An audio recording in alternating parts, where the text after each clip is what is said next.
Ready ka na? Kasi ako, ready na. Eh bakit ka mo? Eh meron na tayong sausawan. Eto sila. Halika na. Meron na rin tayong kanin. Baka di mo nakita. Siyempre naman, huwag lang ulam. Dapat may isang kaserolang kanin. Ay, nako guys, tara na kumain na tayo. Ayan, na-overcook na yung ating hipon. Naman kasi umikot pa ako. Eh, di hindi ko siya agad na itanggal sa kawali. Eh, di ito ngayon, nakadikit na siya. Ay, nako. Dikit na siya guys.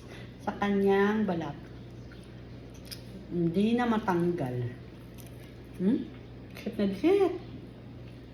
Paano guys, mabibisi muna ako dito sa pagkain. At syempre, huwag niyong kalimutan ang ating sasa.